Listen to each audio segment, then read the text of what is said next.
Shana Tova. A shaman, a rabbinical student, and an ex-cult follower sit around a fire.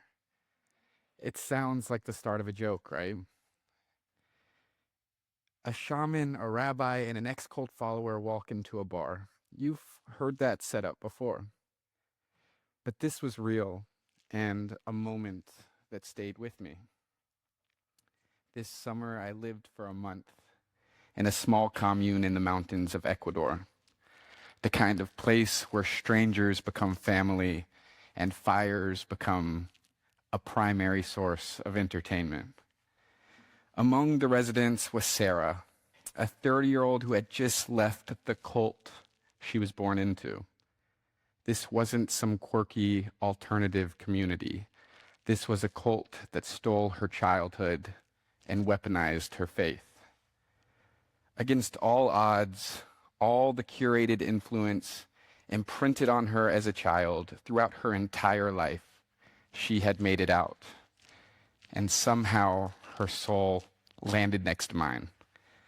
One night, as the stars hovered over the Andes and the fire crackled, Sarah, the shaman, and I sat in silence, and she turned to me. What's the meaning of life? When a woman who has just fled a lifetime of religious trauma asks you this question, a question that you're not sure you've even answered for yourself, you don't answer lightly. My first instinct was the classic Jewish move. I don't know. And I'm not sure anyone giving you an exact, absolute answer should be trusted. That didn't satisfy either of us. I tried again. Maybe this is a place for our souls to learn and grow. But still not good enough. She pointed to the sky. What about all of this? Not just our own individual lives. So I asked her back, well, what do you think? She looked up and whispered, I think we are all evolving this greater whole. Then I turned to the shaman, who had been sitting quietly, as shamans do, and asked the same question. What's the meaning of the universe? He smiled, just to experience.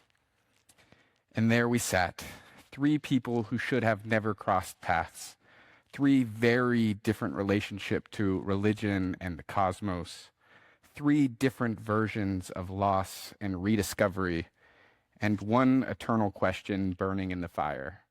What is the meaning of life for me? A question that stirs us deeply. It's countercultural as we spend so much of our time moving on autopilot. Sometimes we are just reacting as the mundane carries us along with our phone, work, and commutes. It is so easy to be caught in rhythms without moments to truly pause.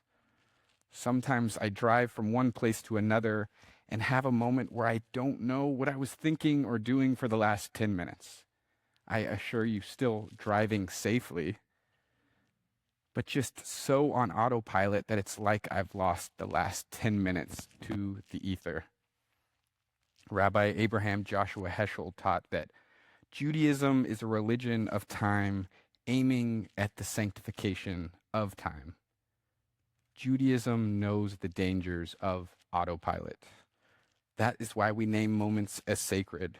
We mark time so it does not slip past us unnoticed.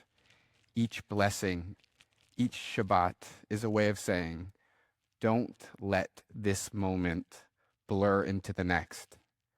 Don't let life vanish into the ether.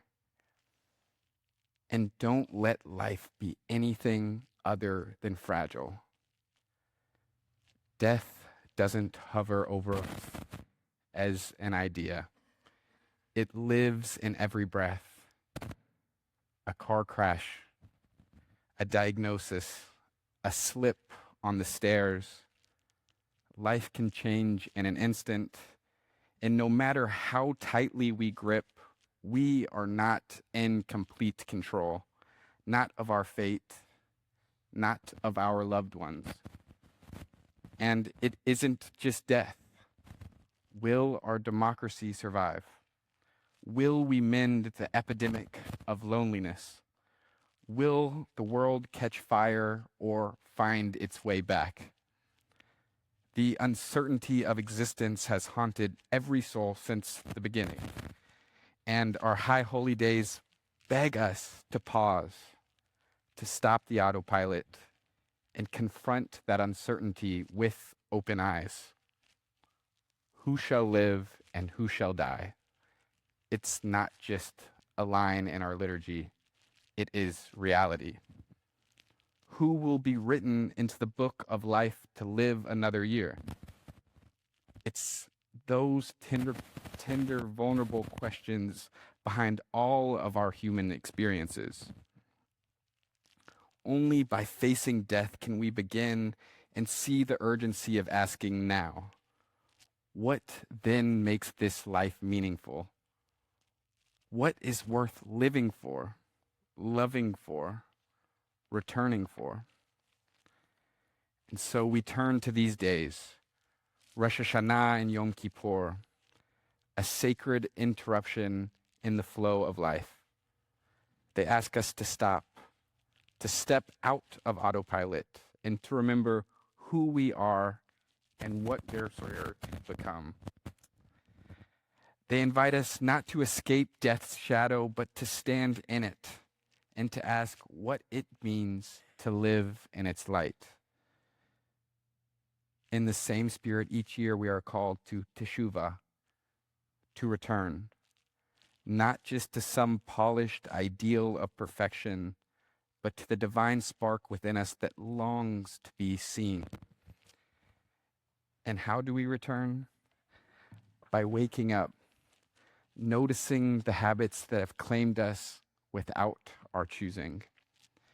Rabbi Shais Taub teaches that teshuvah is recapturing the sensitivity we lose when life drifts into autopilot.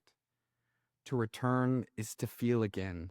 To teshuvah is to wrestle for more meaning and bring awareness to the spark that was always there.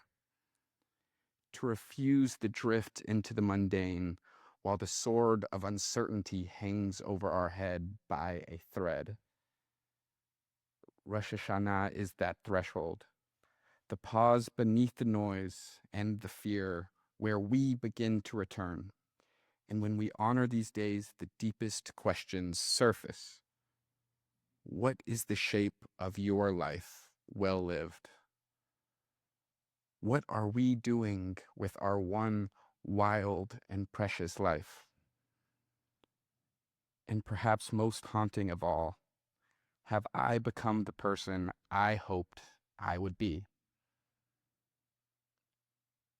Answers may comfort us, but questions move us.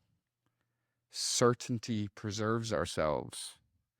Questioning imagines our world as it could be. That is why Judaism never feared the question. It made questioning the very heart of our covenant. Our foundational stories are full of defiance and dialogue. Abraham arguing with God to save Sodom. Moses resisting his call at the burning bush. Job raging against injustice. And the Talmud itself built not on answers, but on arguments and questioning. Judaism breaks away from the other religions created around its time. It doesn't say, obey and be silent. It says, ask and wrestle. Rabbi Heschel reminded us, we are closer to God when we are asking questions than when we think we have the answers. God lives in that asking, in the returning again and again, in the holy discomfort of, I don't know.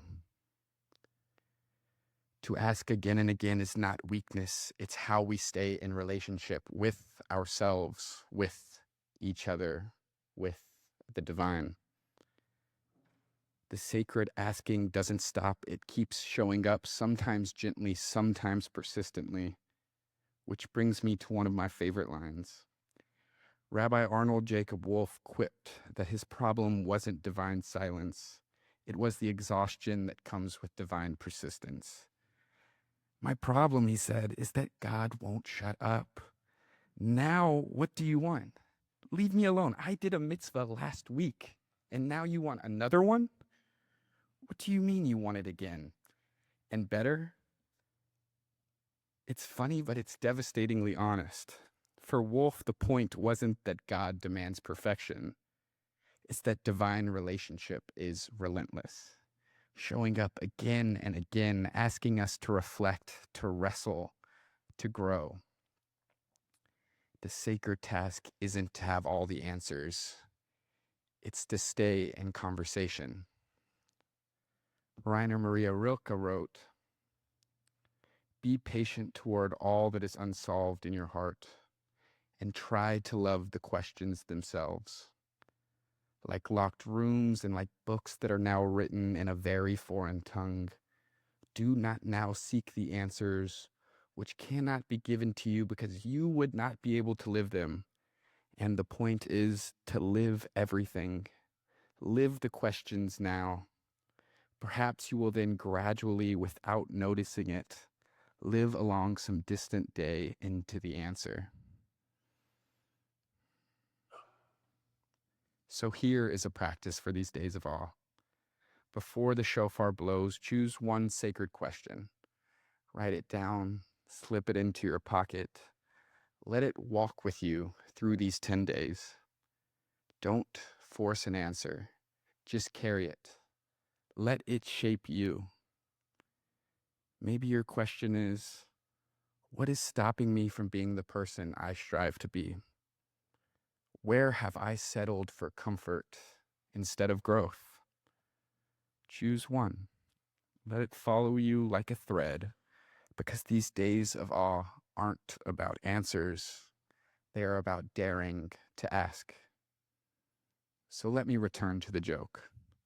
A shaman, a rabbi, and an ex-cult follower walk into a bar. They stare at the cocktail menu. The shaman asks for whatever drink has spirits.